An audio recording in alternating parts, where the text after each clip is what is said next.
23 pays, 46% de la population africaine et 55% du PIB du continent. Voilà ce que représente la façade atlantique de l'Afrique, citée lors du dernier discours royal marquant la célébration du 48e anniversaire de la Marche verte. C'était lundi soir. Le roi a annoncé ainsi une mise à niveau nationale du littoral, incluant la façade atlantique du Sahara marocain, avec une portée africaine de cette initiative. La main est ainsi tendue aux autres pays de la sous-région dans le cadre d'une coopération sud-sud, d'une coopération win-win. Nous allons tenter ce matin d'analyser les enjeux et les défis de cette initiative marocaine que représente cet espace atlantique d'un point de vue géopolitique et économique. Et on en parle avec mes deux décodeurs du jour, Hassan Alaoui et Jawad Kardoudi. Nous sommes le mercredi 8 novembre 2023, il est 9h20, vous écoutez Atlantique Radio, voici vos décodeurs. Nous allons parler de la façade atlantique sur Atlantique. Tiens, avec Jawad Kardoudi et Hassan Alaoui. Bonjour, si Hassan Alaoui, vous êtes cofondateur et directeur de publication du magazine Maroc Diplomatique. Bonjour et bienvenue. Merci, bonjour.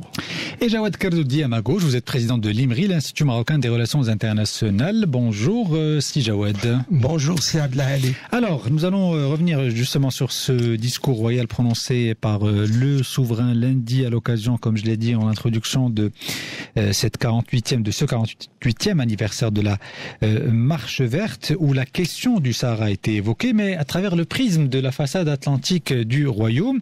Et l'enjeu visiblement de ce qui a été annoncé par le souverain, eh bien, c'est de faire du Sahara un nouveau trait d'union avec l'Afrique subsaharienne, mais cette fois-ci en faisant un focus sur la façade atlantique de ce territoire. Je commence par vous, Jawad Kardoudi, sur la dimension aussi bien géopolitique qu'économique de cet espace et de ce qui a été prononcé par le souverain lundi dernier.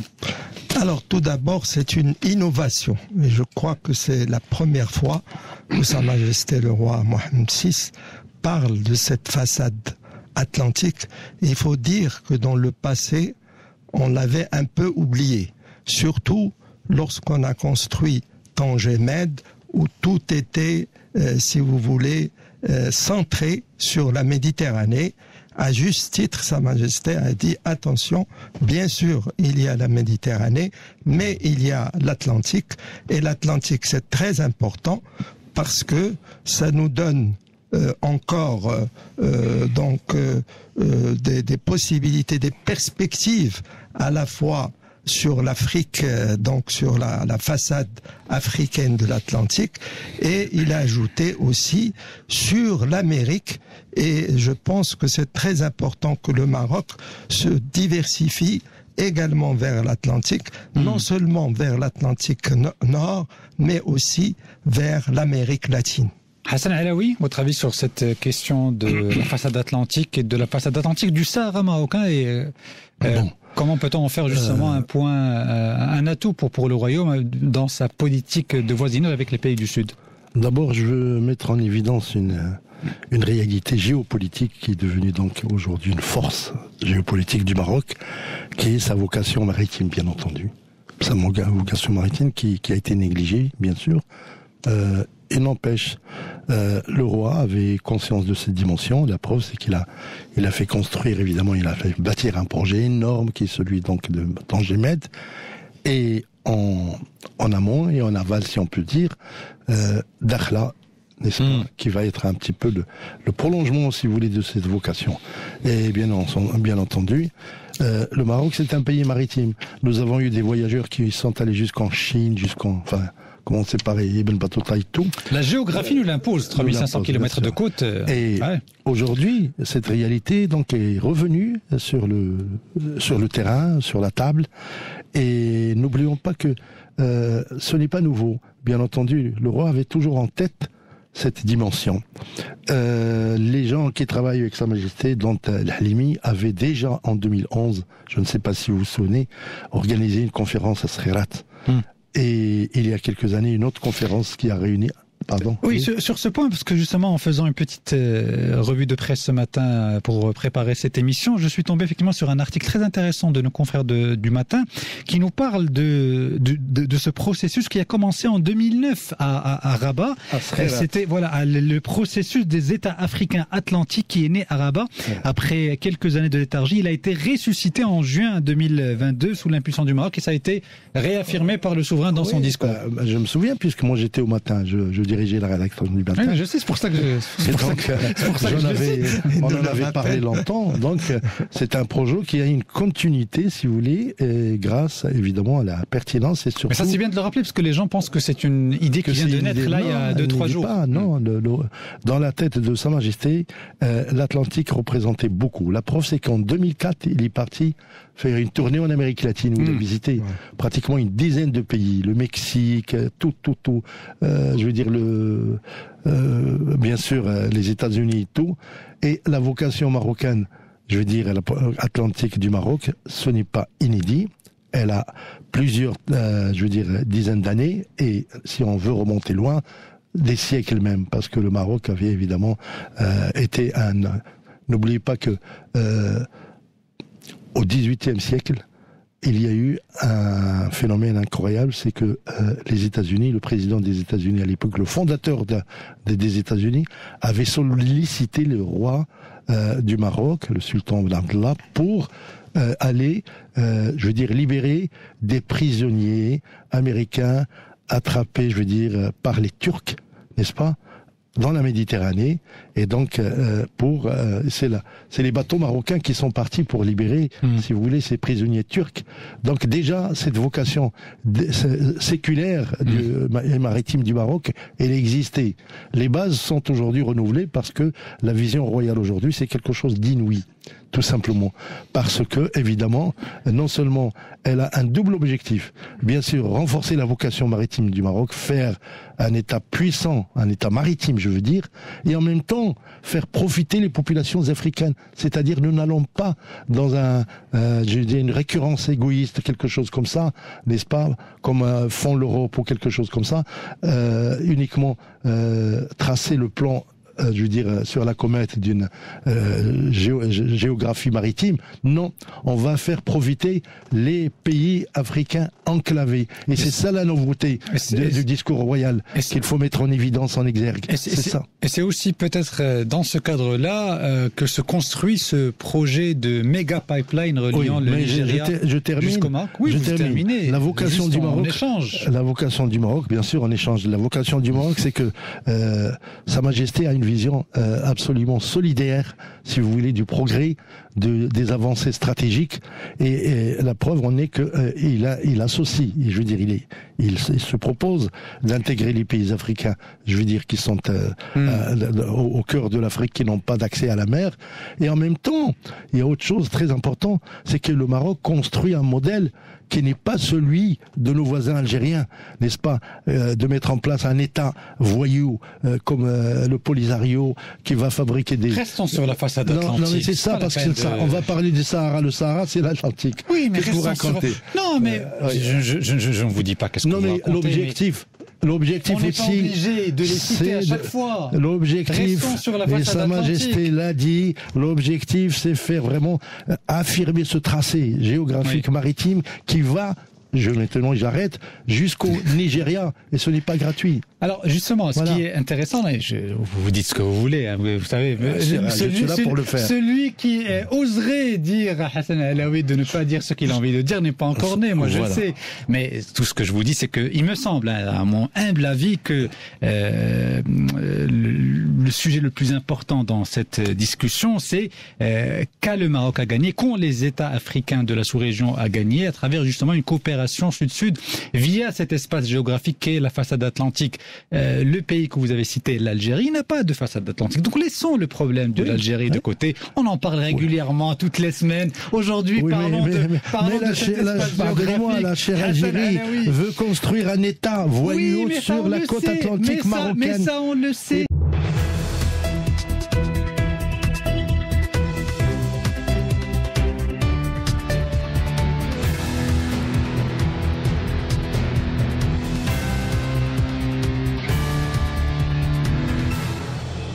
Vous écoutez Atlantic Radio, il est 9h35 et c'est la suite de votre émission Les Décodeurs. Ce matin avec Hassan Alaoui, cofondateur et directeur de publication du magazine Maroc Diplomatique, et Jawad Kardoudi, président de l'IMRI, l'Institut Marocain des Relations Internationales. On parle ce matin du Sahara marocain et de sa dimension maritime atlantique sur laquelle le roi Mohammed VI a insisté lors du dernier discours, celui de lundi, marquant le 48e anniversaire de la Marche verte. On était en train d'échanger juste avant le flash info et la pause info de Karim Droné avec Hassan Alaoui sur justement les dimensions aussi bien économiques et géopolitiques de cet espace. Et vous voulez réagir, Jawad Kardoudi? Oui, alors je suis tout à fait d'accord avec Hassan et avec vous que c'est une idée ancienne, mais il faut dire les choses. Ce n'est que maintenant qu'il y a des choses concrètes. Et les choses concrètes, c'est le port de Atlantique, donc Dakhla Atlantique, qui va multiplier les échanges aussi bien avec l'Afrique qu'avec l'Amérique, et le fameux gazoduc. Attention, voilà, on a une petite... Allez-y, continuez, Jawad Kardoudi. Hassan Alaoui, on va vous demander de sortir pour éteindre le téléphone. Allez, ça ce sont les aléas du direct. On a une petite... Allez-y, Jawad Kardoudi, poursuivez. Alors, je disais les idées, les choses concrètes, c'est le port de Dakhla Atlantique et le gazoduc Maroc-Nigeria.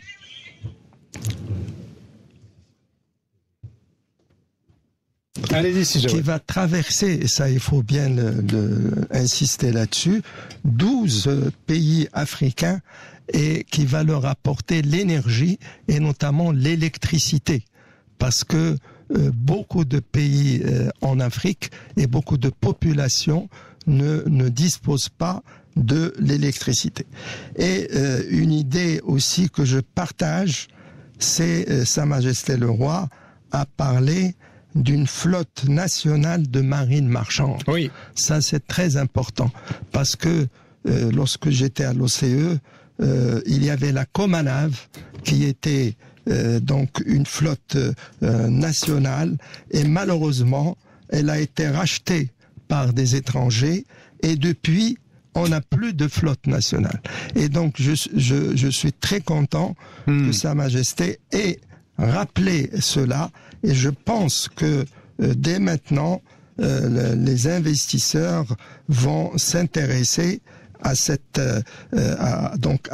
projet, pas simplement parce que Sa Majesté l'a dit, parce que c'est une nécessité.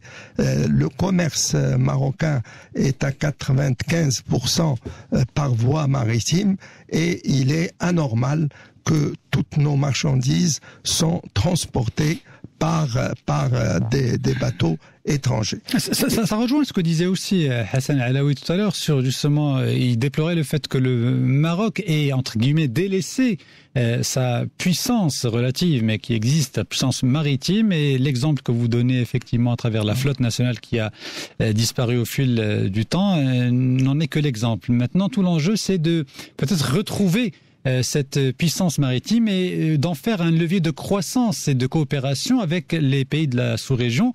Ça servira aussi bien l'économie que la géopolitique, parce que l'un va avec l'autre. L'économie est au service de la géopolitique, et aussi la géopolitique est au service de l'économie. Et dans le contexte actuel, marqué, on le sait, par des tensions très, très exacerbées au niveau même de la sous-région, au niveau du Sahel, des pays qui sont en guerre, ou il y a des coups d'État militaires dans certains pays, c'est vrai que cette route maritime paraît comme une alternative sûre, pérenne, durable pour une coopération sud-sud et win-win surtout. Il ne faut pas être non plus dans la posture du pays supérieur aux autres, mais dans la coopération, et c'est ce qui a été, il me semble, dit par le souverain à travers cette main tendue en termes d'infrastructures, de partage d'expériences et de techniques avec les pays du Sud. Absolument. Je voudrais aussi ajouter, je ne veux pas faire de publicité, mais...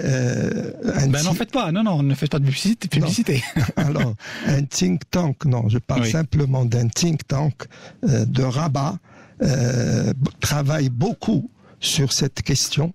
Je peux en parler, c'est le Policy Center of the New South de l'OCP, et il organise chaque année une grande conférence justement sur le Maroc atlantique, et j'ai eu l'honneur et le plaisir de participer aussi à ces réunions, et donc je pense qu'il faut maintenant on passe à l'action. Très bien. Alors Hassan Alaoui, j'ai une question à vous poser. Comment, pour revenir à la question du Sahara qui vous intéresse toujours et qui nous intéresse nous aussi, comment justement le Maroc pourrait mieux défendre, si j'ose dire, la cause nationale en renforçant sa présence sur la façade atlantique de ce territoire et en renforçant aussi la coopération maritime avec les pays de la sous-région qui disposent eux aussi d'une façade atlantique?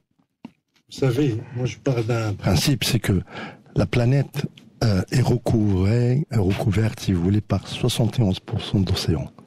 Donc l'avenir, c'est l'océan maintenant, on l'a compris. Il y a eu un film du grand acteur, là, je ne sais pas si vous l'avez vu. Lequel? De ce grand acteur américain. Sur un bateau, la vie menée sur un bateau, c'est l'avenir. Donc, oui, il est attaqué par des pirates soudanais, c'est ça?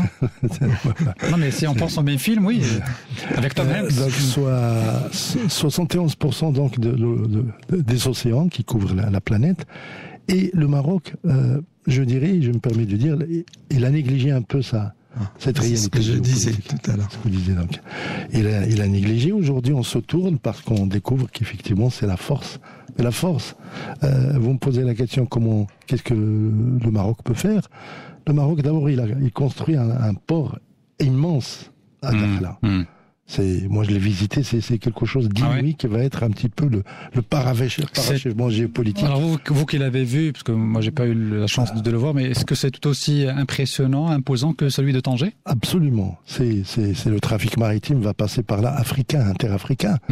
Et on n'est pas loin de Dakar, on n'est pas loin aussi du Nigeria, et tout ça. Donc ça s'inscrit, si vous voulez, dans cette je veux dire, géopolitique nouvelle que Sa Majesté est en train de mettre en place, qui est celle, si vous voulez, de renforcer l'africanité, mais l'africanité aujourd'hui maritime du Maroc, n'est-ce pas?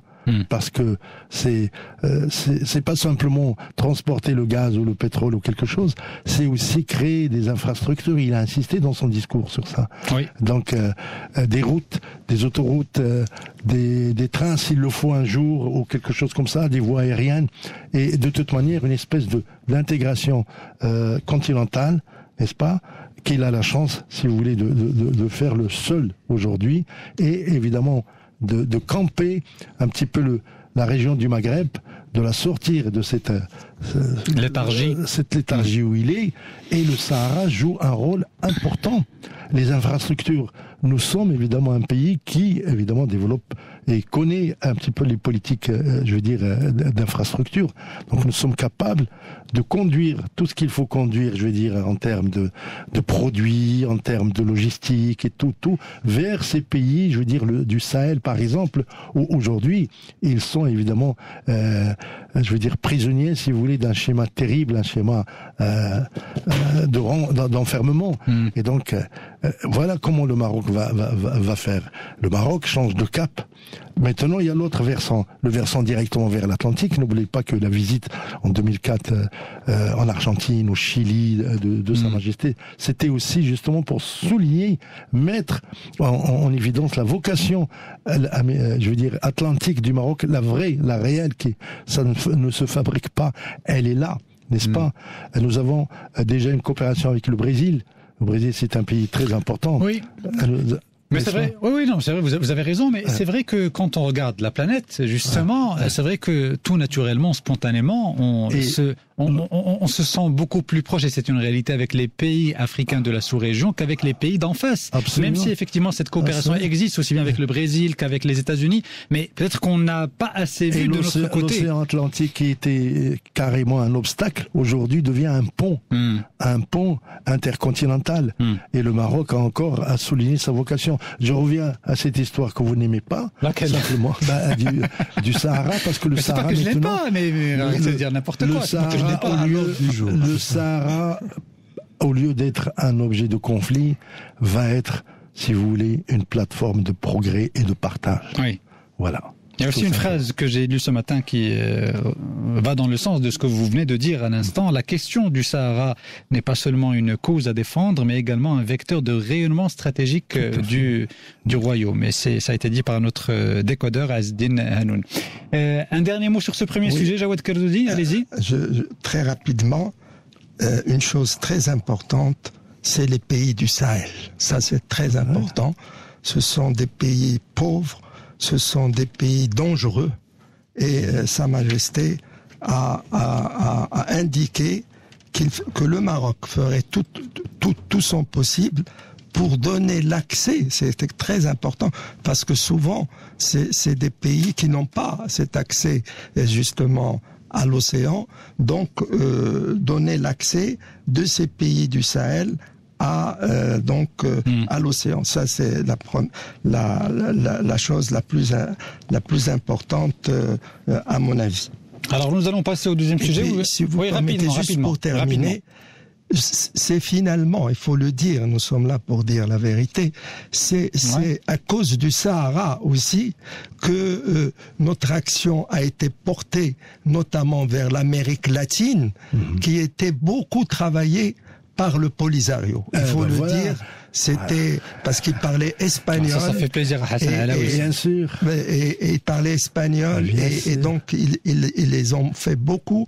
Et donc Sa Majesté avait fait ce voyage dont a parlé c'est Hassan. Et il faudrait qu'on continue à s'intéresser non pas seulement à l'Afrique, mais aussi à l'Amérique latine. Très bien. Il nous reste une dizaine de minutes, un petit quart d'heure pour parler de la situation au niveau de la bande de Gaza. Les derniers développements sur le terrain, l'armée israélienne est au cœur de la ville de Gaza. L'offensive terrestre se poursuit. Sur le volet diplomatique, alors là, j'aimerais avoir votre avis sur cette question parce que Anthony Blinken, donc qui est le secrétaire d'État américain qui était au niveau de la région et sur place il y a quelques jours, a réitéré la position officielle de son pays, les États-Unis d'Amérique, non à un cessez-le-feu global et général. Joe Biden parle de pause. Pause, entre guillemets. Qu'est-ce que ça veut dire? On ne sait pas.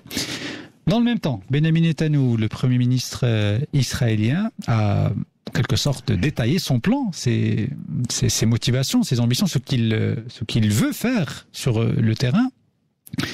Alors il a déclaré que l'objectif à terme, lorsque cette guerre, dit-il, sera terminée, c'est de prendre le contrôle sécuritaire de la bande de Gaza. Ma question est très simple. Quand on voit la position officielle des États-Unis, premier soutien inconditionnel d'Israël, et quand on voit les déclarations du chef de l'exécutif israélien, est-ce que l'objectif et ce qui nous attend dans quelques semaines, quelques mois, quelques années, que sais-je, c'est tout simplement une annexion de la bande de Gaza au profit de l'État d'Israël? Hassan Jawad Kardoudi. Alors tout d'abord, je voudrais signaler ma peine, et je le dis de tout mon cœur, pour les 10 000 morts palestiniens, les 4 800 enfants. Comment peut-on tuer des enfants? C'est quelque chose de terrible que nous vivons tous les jours. Et je voudrais tout d'abord apporter ma sympathie vis-à-vis et mes condoléances à ces familles qui d'ailleurs ne savent même pas est-ce que leurs parents sont encore vivants ou sont morts. Oui, la situation est dramatique et on la connaît. Maintenant, on aimerait comprendre ce qui pourrait se passer. D'abord, je voulais dire ça parce que ça vient du fond de mon cœur. Alors maintenant, Israël, comme vous l'avez dit, et il a dit Netanyahou, après la guerre, il veut contrôler à nouveau Gaza. Et donc, c'est effectivement, c'est une nouvelle occupation. Il faut dire les choses telles qu'elles sont. Revenir à Gaza, c'est une réoccupation, une nouvelle colonisation de cette partie de la Palestine. N'oublions pas que Gaza est une partie de la Palestine.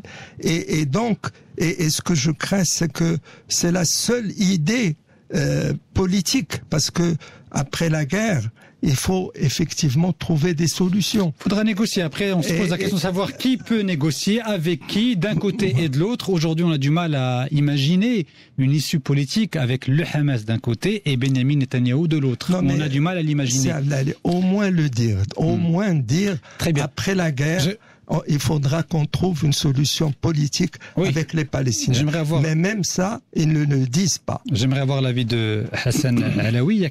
Au début de cette offensive, l'idée avait été initiée de déplacer, du côté israélien bien sûr, de déplacer les populations civiles de Gaza vers le Sinaï égyptien ou que sais-je, vers d'autres territoires, le temps que Israël puisse en finir avec le Hamas. C'est ce qui était annoncé officiellement de la part des Israéliens. Aujourd'hui, plus d'un mois après le début des bombardements et de cette offensive, la partie nord de la bande de Gaza est complètement rasée. Il y a quasiment plus rien.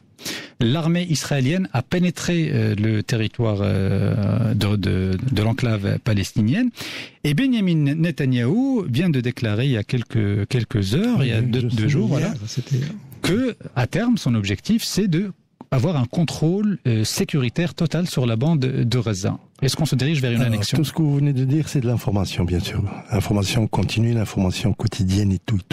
Maintenant, ce qui m'importe, moi, c'est la tragédie. C'est le jour après.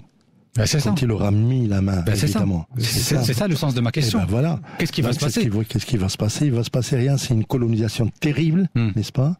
C'est des morts et encore une tragédie qui va, bien entendu, frapper d'abord les enfants, n'est-ce pas ? La population des jeunes enfants qui n'ont plus aucun... C'est la double peine, parce que le pire, des situations de guerre, on en a déjà vu, il y a des guerres un peu partout, en Ukraine. Là, ils sont bombardés et ils sont encerclés, privés de tout. C'est la double peine. Bien sûr. Et maintenant, ce que je constate avec vraiment beaucoup de tristesse, c'est l'impuissance de tous les États du monde face à à une politique criminelle, c'est-à-dire à un criminel qui s'appelle Netanyahou. J'utiliserai un autre terme. Eh ben, écoutez, libre à vous d'utiliser ce que vous voulez, mais c'est ça, c'est bien ça. Je peux l'utiliser ? Ça vous intéresse ? Vous parlez de silence ou de... Moi, je parle... Bien sûr. Non, mais on est dans le cadre de la complicité. C'est pas le silence. Le silence, il est neutre.